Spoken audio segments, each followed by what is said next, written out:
चुड़ैल। गोरखपुर नाम का एक गांव हुआ करता था।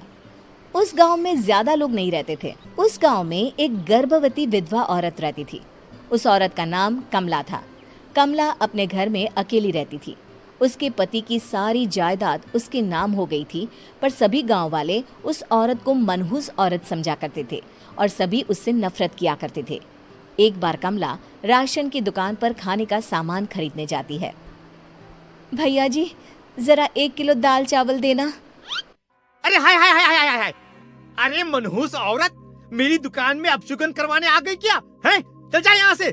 मैं कुछ नहीं देने वाला हूँ तुझे। भाग भाग यहाँ से, चल जा, निकल। भैया जी, ऐसा मत कहिए। मैं गर्भवती हूँ, मुझे खाने की बहुत जरूरत है। मुझे खाना दे दीजिए।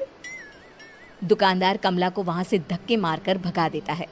तभी कमला रोते रोते उस गांव के किन्नरों के इलाके में आ जाती है। गांव वाले किन्नरों को उसी इलाके में रखा करते थे, क्योंकि वो लोग किन्नरों को पसंद नहीं करते थे और उनके इलाके में रहने से मना करते थे। तो किन्नरों ने उसी गांव में अपना एक इलाका बना लिया था। जब किन्नर लोग देखते हैं कि एक गर्भवती महिला रोते रोते उनके इलाके में आ गई है, तो सारे किन्नर कमला के पास जाकर उसका हाल पूछने लगते हैं। क्या हुआ बहन, तुम्हारी गर्भवती अवस्था में इतनी बुरी हालत कैसे है? तुम रो क्यों रही हो? तुम डरो मत, हम तुम्हें कोई नुकसान नहीं पहुंचाएंगे। तुम शांत होकर सब बताओ कि हुआ क्या है। मैं कमला हूँ। मैं गांव के दूसरे इलाके से आई हूँ। 2 महीने पहले ही मेरे पति की मौत हुई है। मुझे गांव के लोग मनहूस मानते हैं, क्योंकि मैं विधवा हूँ और गर्भवती भी। वहाँ के लोग मुझे खाने के लिए कुछ बेचने के लिए भी तैयार नहीं, जिससे मेरा गुजारा नहीं हो रहा था। कोई बात नहीं कमला, हम तुम्हारा ख्याल रखेंगे। किन्नर लोग कमला को एक खाली घर में रहने के लिए जगह दे देते हैं और उसकी देखभाल भी करते हैं। कुछ ही महीने बाद कमला अपने बच्चे को जन्म देती है, पर अफसोस, कमला बच्चे को जन्म देते ही अपनी जान गंवा देती है।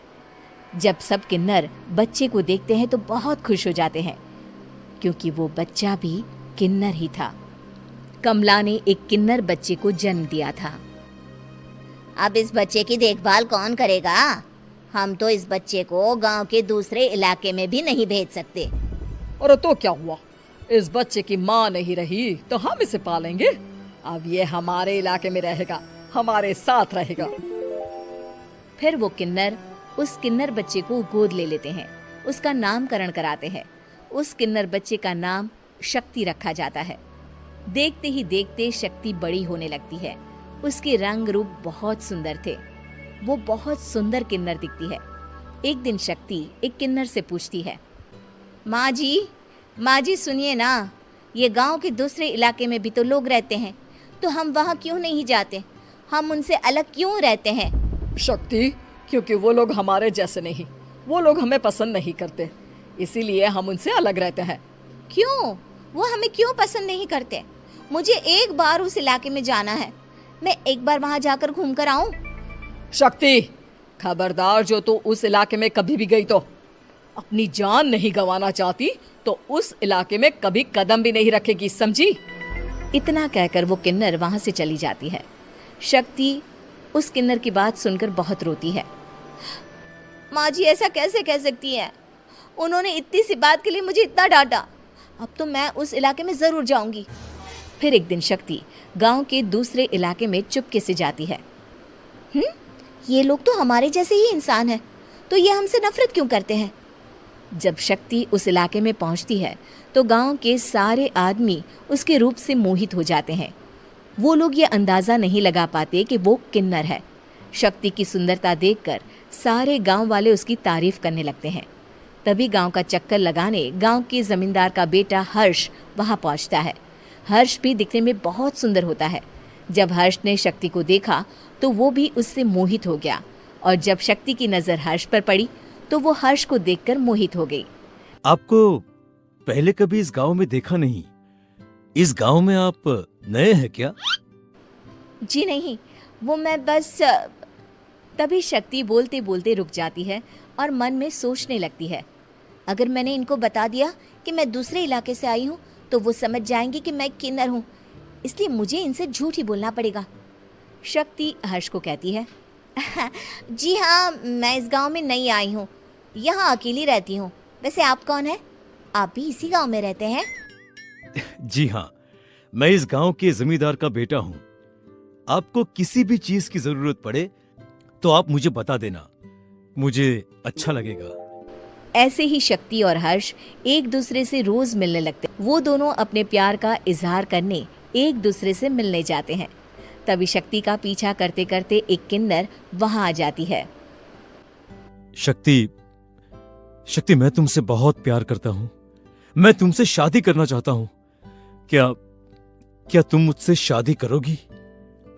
हाँ हर्ष, मैं तुमसे शादी करूंगी, पर मैं तुमको अपने बारे में एक सच्चाई बताना चाहती हूँ जो मैंने तुमसे छुपा कर रखी है। तभी उनके बीच में ही वो किन्नर आ जाती है। शक्ति, तेरी हिम्मत कैसे हुई ऐसा करने की? वो किन्नर शक्ति को खींचकर गांव के जमींदार के पास ले जाती है। हर्ष भी वहां शक्ति को बचाने के लिए पहुंच जाता है। जमींदार शक्ति और हर्ष के प्यार के बारे में सुनकर गुस्से में आ जाता है और शक्ति को गांव के बाहर निकालने की सजा देता है। शक्ति ये बात सहन नहीं कर पाती और कुएं में कूदकर अपनी जान दे देती है। जमींदार हर्ष की शादी गांव की एक लड़की से करवा देता है, पर हर्ष इस शादी से खुश नहीं होता। शक्ति अपना बदला लेने के लिए मरने के बाद किन्नर चुड़ैल बन जाती है। अब मैं इन गाँव वालों को नहीं छोड़ूंगी, अब इनसे मैं अपने प्यार का बदला लूंगी। किन्नर चुड़ैल गांव वालों को परेशान करना शुरू कर देती है। एक बार वो रात को गांव के खेतों में पहुंच जाती है और वहां आग लगा देती है।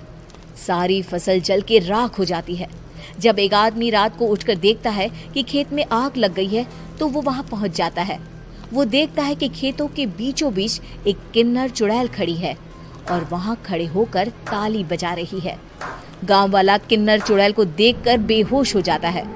जब सुबह उस आदमी को होश आता है तो वो सीधा जमींदार के पास जाता है। अरे जमींदार साहब, अरे वो किन्नर चुड़ैल ने मेरी सारी फसल जला दी। अब मैं क्या करूंगा? क्या होगा मेरा?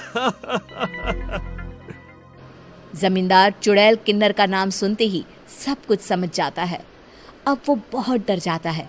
उसी रात को जब जमींदार डर के मारे अपने कमरे में सो नहीं पाता, तभी वहां अचानक से किन्नर चुड़ैल आ जाती है। किन्नर चुड़ैल जोर जोर से जमींदार के आगे खड़ी होकर हंसने लगती है और ताली बजाने लगती है। जमींदार उस डरावनी किन्नर चुड़ैल को देखकर बहुत डर जाता है। तूने मेरे साथ बहुत बुरा किया, अब मैं तुझे जान से मार दूंगी। नहीं नहीं नहीं नहीं नहीं, मुझे माफ कर दो, मुझे मत मारो। मैं कभी ऐसा दोबारा नहीं करूंगा। अब तुम जो बोलोगी वही मैं करूंगा। ठीक है, मैं चाहती हूँ कि किन्नर इलाका गांव के इलाके से जुड़े और गांव का कोई भी आदमी किन्नर समाज से द्वेष ना करे, उससे नफरत ना करे, नहीं तो मैं सारे गांव को मार दूंगी। और तुम गांव में एक नया कानून बनाओ कि अगर किसी ने भी किन्नर समाज को हानि पहुंचाने की कोशिश भी करी या इनसे भेदभाव करने की भी कोशिश करी तो उनको कड़ी से कड़ी सजा मिलेगी। हाँ हाँ हाँ हाँ, मैं ऐसा ही करूंगा। तुम जो बोलोगी वो मैं करूंगा, पर मुझे जाने दो प्लीज। तब वो किन्नर चुड़ैल वहां से चली जाती है। गांव का जमींदार किन्नर चुड़ैल का कहा मानते हुए दोनों इलाकों को एक कर देता है और नया कानून भी लागू कर देता है। तब से वहां किन्नर समाज और बाकी गांव वाले शांतिपूर्वक रहने लगते हैं।